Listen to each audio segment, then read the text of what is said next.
Hi! Welcome to my vlog.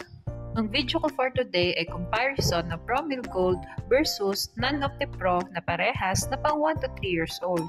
Request nga pala ito ng isa sa mga viewer ko. Maraming salamat po sa tiwalang binibigay nyo sa akin para ma-review ang mga gatas na ito. Okay, simulan na natin. Sa carbohydrates, dietary fiber, and lactose, lamang ang Promil. Samantalang lamang naman ng NAN sa energy, protein, 2-fucosylactose, fat, linoleic acid, and linolenic acid.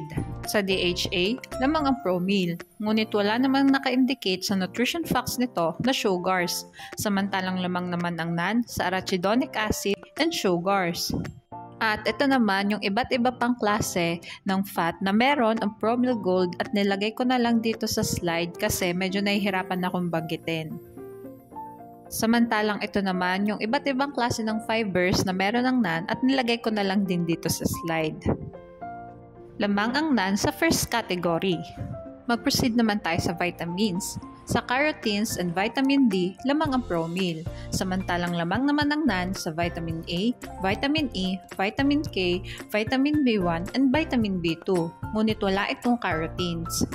Vitamin B12, lamang ang Promil. Samantalang lamang naman ang NAN sa vitamin B6, niacin, folic acid, pantothenic acid, biotin, and vitamin C.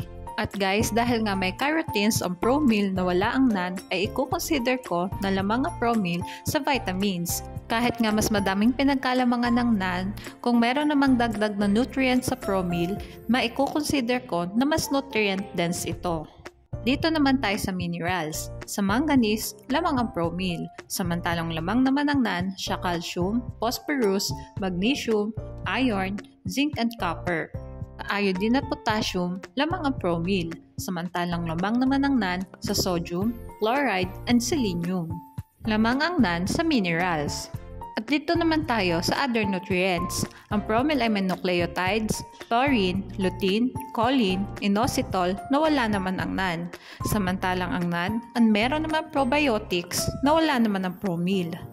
Lamang ang Promil sa other nutrients. At magtungo naman tayo sa last part ng vlog ko. Ito ay yung price. Paalala guys, pwede mag-iba ang presyo ng dalawang gatas na ito depende kung saan store nyo sila titingnan. Bale guys, parehas ng 2.4 kg yung nakita kong bigat ng dalawang gatas na ito. At makikita natin na mas mahal ang Promil compare sa NAN ng 1,018.25 centavos.